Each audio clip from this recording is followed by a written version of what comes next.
Halo, selamat pagi Bapak, Ibu, dan Saudara yang dikasihi oleh Tuhan. Mari kita berdoa sebelum kita membaca dan merenungkan firman Tuhan. Tuhan, terima kasih untuk hari yang baru. Terima kasih untuk kesehatan dan kekuatan yang Tuhan berikan. Biarlah melalui firman-Mu kami boleh diteguhkan dan dikuatkan. Di dalam nama Tuhan Yesus kami berdoa. Amin. Bapak Ibu, kita akan membaca firman Tuhan dari kitab Imamat pasal yang ke-16. Sesudah kematian kedua anak Harun yang terjadi pada waktu mereka mendekat ke hadapan Tuhan, berfirmanlah Tuhan kepada Musa. Firman Tuhan kepadanya, "Katakanlah kepada Harun saudaramu, supaya jangan setiap saat ia masuk ke dalam tempat kudus di belakang tabir, ke depan tutup pendamaian yang di atas tabut, supaya jangan ia mati. Sebab aku menampakkan diri dalam awan di atas tutup pendamaian itu." Beginilah caranya Harun masuk ke dalam tempat kudus itu, dengan membawa seekor lembu jantan muda untuk kurban penghapus dosa dan seekor domba jantan untuk kurban bakaran.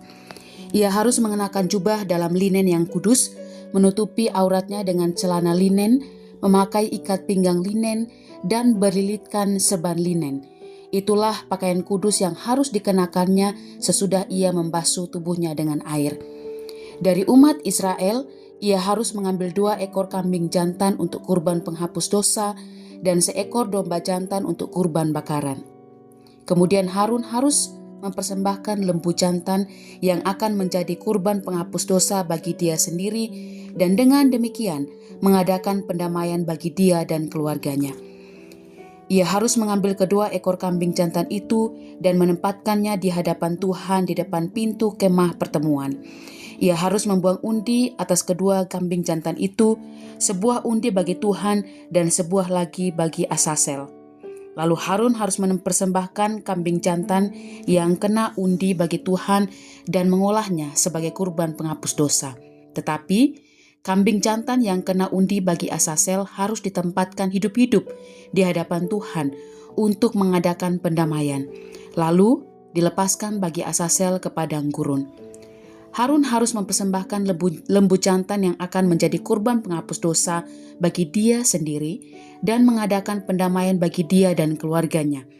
Ia harus menyembelih lembu jantan itu.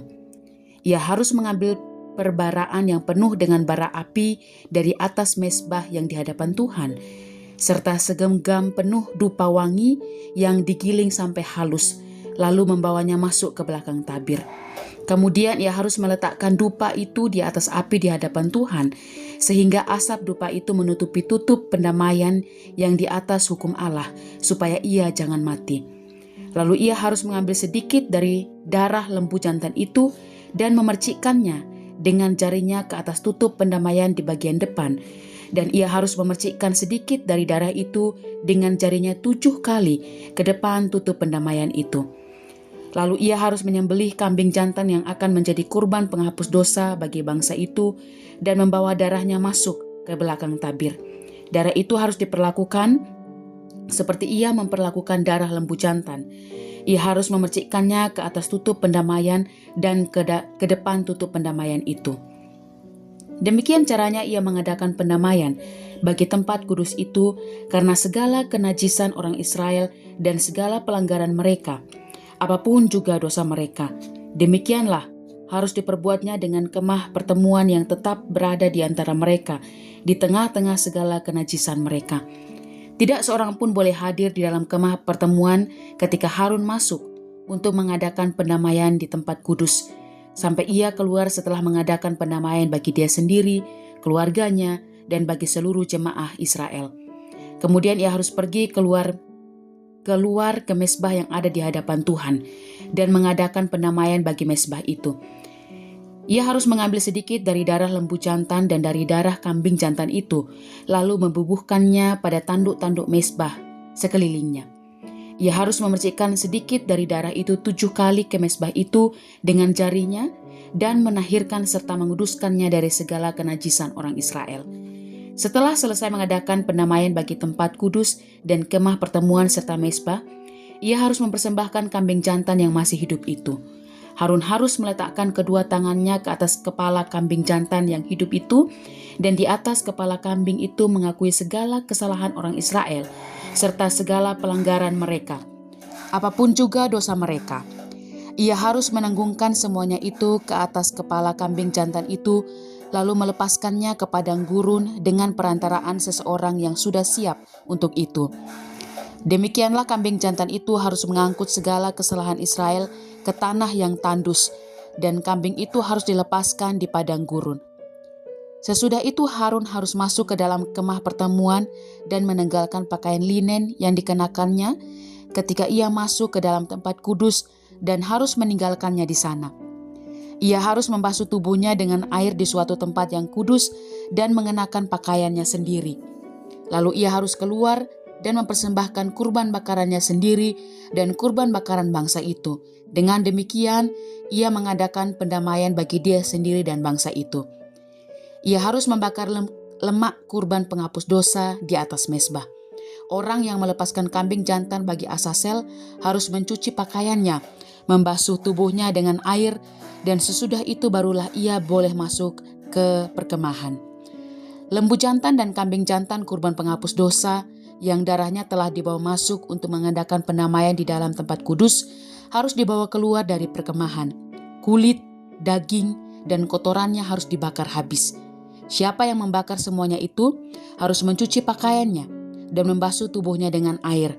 Sesudah itu barulah ia boleh masuk ke perkemahan. Inilah yang harus menjadi ketetapan untuk selamanya bagi kamu.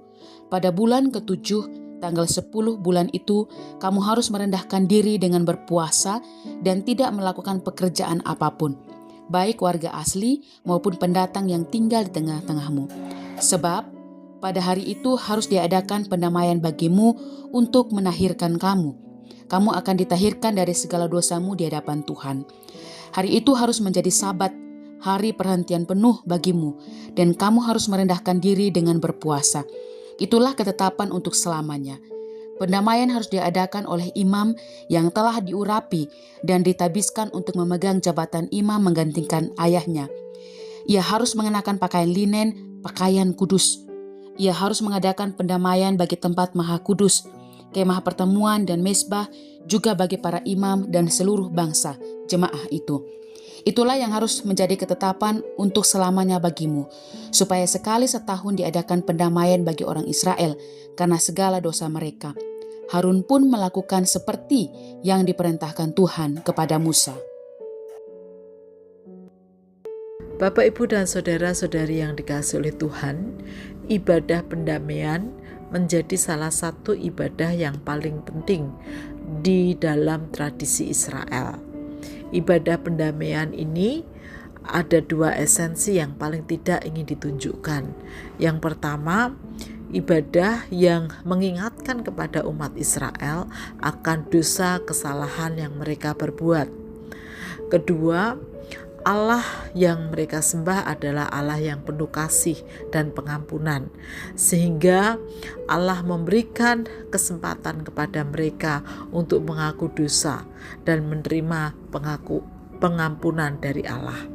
Dengan demikian, melalui ibadah pendamaian ini mereka terus diingatkan untuk menyadari diri mereka bahwa mereka sungguh-sungguh memerlukan Tuhan yang mengampuni dosa.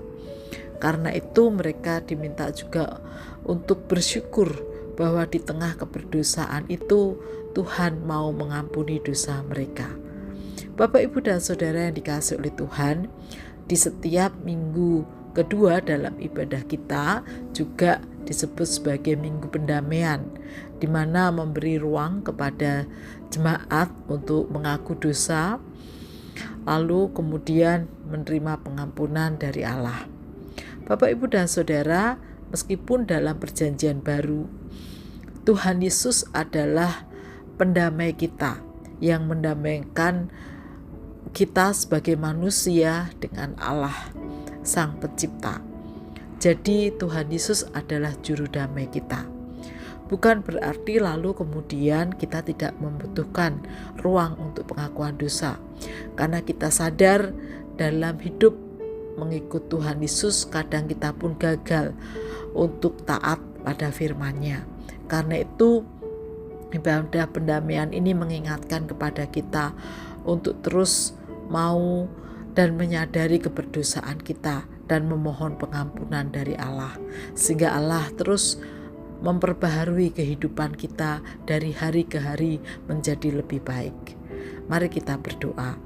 Tuhan Yesus, kami bersyukur kami memiliki Allah yang begitu mengasihi kami, dan Tuhan Yesus yang menjadi juru damai kami, sehingga di tengah keberdosaan kami boleh menerima kasih karunia Allah, yaitu pengampunan dosa.